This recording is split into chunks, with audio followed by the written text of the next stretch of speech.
जैसे जैसे समय बीत रहा है धैर्य जवाब दे रहा है। जरा सोचिए, एक अंधेरी सुरंग में 41 जिंदगियां 16 दिन से क्या बातें करते होंगे, क्या खाते होंगे, कैसे जीते होंगे। आज पीएम मोदी ने भी देश से अपील की कि टनल में फंसे श्रमिकों के लिए पूरा देश जो है वो प्रार्थना करे। वहीं दूसरी ओर उत्तरकाशी में पीएमओ पहुंच गया।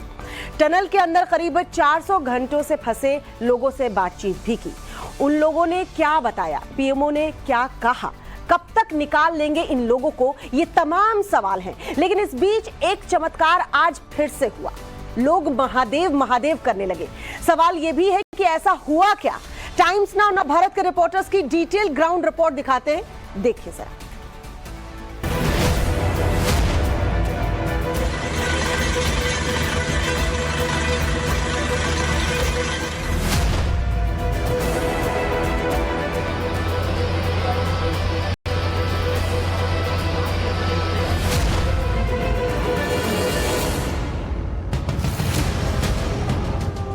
ड्रिलिंग मशीनें, वैज्ञानिक, army technology, cutters, map, blueprint, क्या क्या इस्तेमाल नहीं हुआ। और आधा महीने से ज्यादा हो गया, फिर भी अब तक 41 जिंदगियां काली अंधेरी सुरंग में फंसी हैं, सकरी टनल में फंसी हैं। जरा सोचिए, हम आप घर में 2 घंटे बिजली कटी रह जाए और रोशनी ना हो तो कैसे बेचैन हो जाते हैं। और यहां करीब 400 घंटों से घुप अंधेरा है। कब सुबह होती है, कब शाम होती है, कब रात होती है, कुछ पता नहीं। मानो समय थम सा गया है। समय काटने के लिए फोन और लूडो का सहारा है। ताश की पत्तियां भेजी गई हैं। सुरंग के अंदर फंसे लोगों को पता है कि उन्हें निकालने की हर संभव कोशिश हो रही है। उनकी आवाज सुनी जा रही है। पर जब एक खबर जाती है कि मशीन टूट गई, बीच में विशालकाय पहाड़ आ गया, तो कलेजा धक से रह जाता है। बाहर उनके परिजनों के सामने ऑप्शन नहीं। एक नई तारीख तक वो सुरंग तक अपनी टकटकी को आगे बढ़ा देते हैं। हमें पूछे, उसके बारे में पूछे अंदर में कैसे है, खाना पना मिला है कि नहीं। तो बोला हाँ, खाना में रात में रोटी मिला था। हाँ। और आज सुबह हम खिचड़ी खाए हैं। अगर निकल जाते हैं मेरा देवर, हाँ, तो घर में भी सब खुशी मनाएंगे, बच्चे लोग भी सब खुश हो जाएंगे, मम्मी पापा तो मतलब हद से ज्यादा खुश हो जाएंगे। सबसे पहले उत्तरकाशी टनल में चल रहे 41 मजदूरों के रेस्क्यू ऑपरेशन की इन 4 तस्वीरों को देखिए। प्लान ए और प्लान बी के फेल होने के बाद अब वर्टिकल ड्रिलिंग के जरिए मजदूरों तक पहुंचने की कोशिश की जा रही है। करीब 90 मीटर ड्रिल किया जाना है, जिसमें 36 मीटर ड्रिलिंग का काम पूरा हो गया है।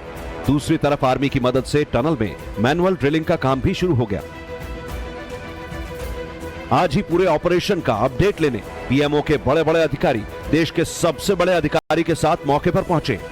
इन्हें देखिए, ये प्रधानमंत्री नरेंद्र मोदी के प्रधान सचिव पीके मिश्रा हैं और ये देश के home secretary Ajay Kumar Bhalla.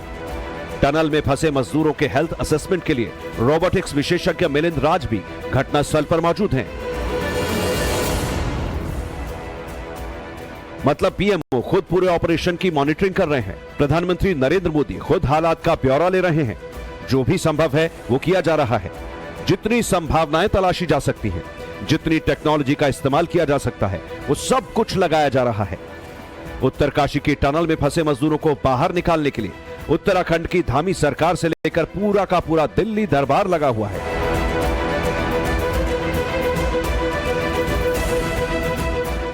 PM Modi rescue operation का पल पल का अपडेट ले रहे हैं। 12 नवंबर से अब तक 16 दिन में पीएम ने उत्तराखंड के मुख्यमंत्री पुष्कर सिंह धामी से 4 बार फोन पर बात की है। इसके अलावा उनकी पूरी टीम राहत और बचाव कार्य की जानकारी पीएम तक पहुंचा रही है। 13 नवंबर को सीएम धामी को पीएम का पहला फोन कॉल गया। 17 नवंबर को पीएम लगातार राहत और बचाव कार्य का अपडेट लेते रहे। 21 नवंबर को सीएम धामी को पीएम का दूसरा फोन कॉल गया। 24 नवंबर सीएम धामी को पीएम का तीसरा फोन कॉल गया। और 25 नवंबर सीएम धामी को पीएम का चौथा फोन कॉल गया। पीएमओ की तरफ से प्रधानमंत्री के प्रधान सचिव पीके मिश्रा और होम सेक्रेटरी अजय भल्ला आज ऑपरेशन का निरीक्षण करने पहुंचे। पीके मिश्रा ने मजदूरों से, उनके परिजनों से बात की, उनका हौसला बढ़ाया, विश्वास दिलाया कि उन्हें इस विपदा से बाहर निकालने के लिए सभी जी जान से लगे हैं। हेलो, मैं पीके मिश्रा बोल रहा हूँ। आप कौन बोल रहे हैं? नमस्कार। क्या कौन बोल रहे हैं? अच्छा, कवर नहीं। आप लोग कैसे हैं? हाँ, आप लोग सब ठीक है? किसी की कोई तबीयत की कोई प्रॉब्लम नहीं है? खाना मिल रहा है? क्या क्या मिला था आज?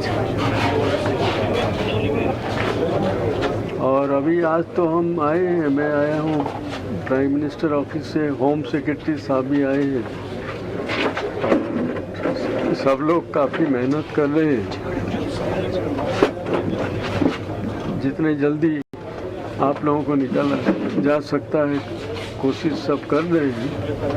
साथियों, आज जब हम देवी देवताओं से प्रार्थना कर रहे हैं, मानवता के कल्याण की बात करते हैं, तो हमें अपनी प्रार्थना में उन श्रमिक भाइयों को भी स्थान देना है जो बीते करीब 2 सप्ताह से उत्तराखंड की एक टनल में फंसे हुए हैं।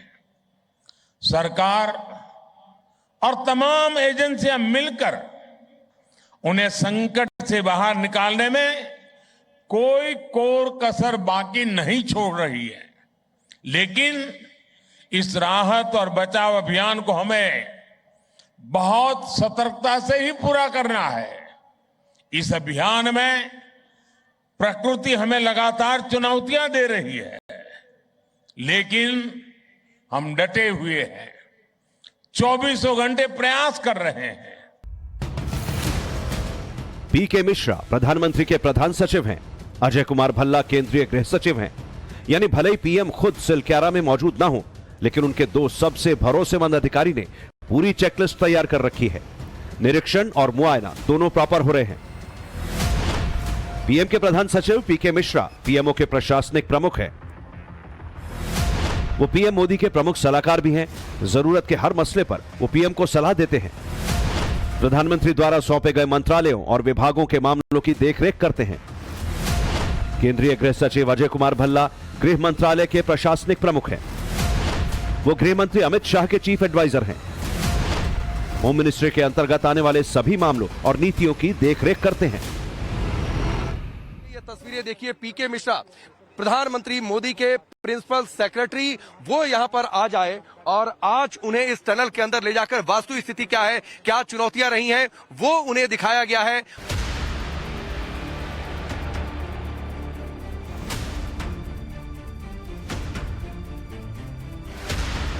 सेंटर, स्टेट, आर्मी, हर एजेंसी किसी भी हालात में इस रेस्क्यू ऑपरेशन को पूरा करने में लगी है, पर यह रास्ता बहुत मुश्किल है। हर बीतते दिन के साथ एक नई परेशानी सामने आकर खड़ी हो जाती है। 12 नवंबर को हुए लैंडस्लाइड के बाद 13 नवंबर को भी घटनास्थल पर मलबा गिरता रहा, जिससे रेस्क्यू के काम में देरी हुई। 14 नवंबर को 800-900 मिलीमीटर के स्टील पाइप लाए गए, जो कि मलबे को अंदर धकेल सके, पर वो भी फेल हुए। 14 तारीख को ही बर्मा मशीन के जरिए ड्रिलिंग की कोशिश हुई, जो नाकाम साबित हुई। 15 तारीख को अमेरिकी ऑगर मशीन मंगाई गई, जिससे ड्रिलिंग करने में काफी मुश्किलों का सामना करना पड़ा और 25 नवंबर को इसके ब्लेड्स टूट गए।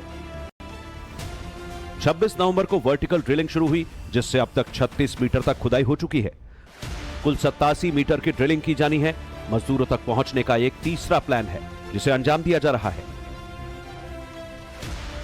प्लान यह कि सिलक्यारा टनल की पहाड़ी की चोटी से मजदूरों तक पहुंचने की कोशिश की जाए। पहाड़ी के ऊपर पहुंचने के लिए एक अस्थायी सड़क और प्लेटफॉर्म पहले ही बना लिया गया था। मजदूरों तक पहुंचने के लिए 87 मीटर तक ड्रिलिंग की जानी है, जो हॉरिजॉन्टल ड्रिलिंग का लगभग दोगुना है। बचाव कर्मियों का कहना है कि इस रफ्तार से ड्रिलिंग करते हुए वो 100 घंटे में मजदूरों तक पहुंच जाएंगे। अब बिलाल आपको दिखाएंगे यहाँ पर इस ट्रक की तस्वीर, जिसमें इक्विपमेंट्स जो है वो लोड हो रखी हैं। अभिषेक भी मेरे साथ है। अभिषेक, ये इतनी लंबी चौड़ी हैवी मशीनरी का एक हिस्सा है जो वहाँ पर पहुँच रहा है क्या? देखिए, ये ड्रिल बिट है और वर्टिकल जो ड्रिलिंग हो रही है उसमें सबसे ज्यादा काम आने वाली बिट है। ये 45 मीटर से नीचे जो ड्रिल करने वाली मशीन है ये वो है, जैसे बताया गया था आज प्रेस वार्ता में भी, जो ड्रिल बिट थी वो 45 मीटर तक कर सकती थी, ये 45 मीटर से ज्यादा करेगी। ये वो ड्रिल बिट है, लेकिन अभी आपने देखा ये एक्सीडेंट हो गया था। अभी एक्सीडेंट करके क्रेन ने इस ट्रक के टायर मुड़ गए थे, जो अभी हमने रिकॉर्ड भी किया है, और उसके बाद इसे ये ठीक किया गया। लेकिन वर्टिकल ड्रिलिंग में कई सारी अड़चनें और बाधाएं आने की गुंजाइश है। पहली दिक्कत है ड्रिलिंग के दौरान ग्राउंड वाटर का मिलना, जो कि ड्रिलिंग में परेशानी खड़ी करेगा। दूसरी दिक्कत है तूफान और बर्फबारी, और तीसरी दिक्कत बारिश के आसार। ये जो बड़े बड़े ड्रिल्स देख रहे हैं आप मेरे चारों ओर, दोनों तरफ ये ड्रिल्स हैं। यही ड्रिल्स अंदर जाएंगे और अंदर जाके जो मलबा है उसे ऊपर निकालेंगे और होल करके नीचे पहुंचने का प्रयास करेंगे। यही इनका प्लान है, और आने वाले समय में जो सबसे आसान तरीका और सबसे सुलभ तरीका नज़र आता है, जैसा कि सभी लोग कह चुके हैं कि जो सबसे आसान तरीका है वो टनल का है, और टनल में मैनुअल ड्रिलिंग के बाद ही कुछ काम आगे बढ़ेगा। इसके अलावा जो प्लान बी बनाया गया है उसमें सेना अहम भूमिका में है। इस प्लान के तहत सुरंग में मैनुअल ड्रिलिंग यानी कि हाथों से ड्रिलिंग की जाएगी। मैनुअल ड्रिलिंग में भारतीय सेना के जाबाज और दूसरी एजेंसियों के लोग हाथों से मलबा हटाएंगे। हथौड़े और छेनी से टनल के भीतर मलबे को हटाया जाएगा। ऐसे में मुसीबत में आवाज लगाई गई है सेना से जुड़े मद्रास सेपर्स को, जो इस काम में माहिर हैं।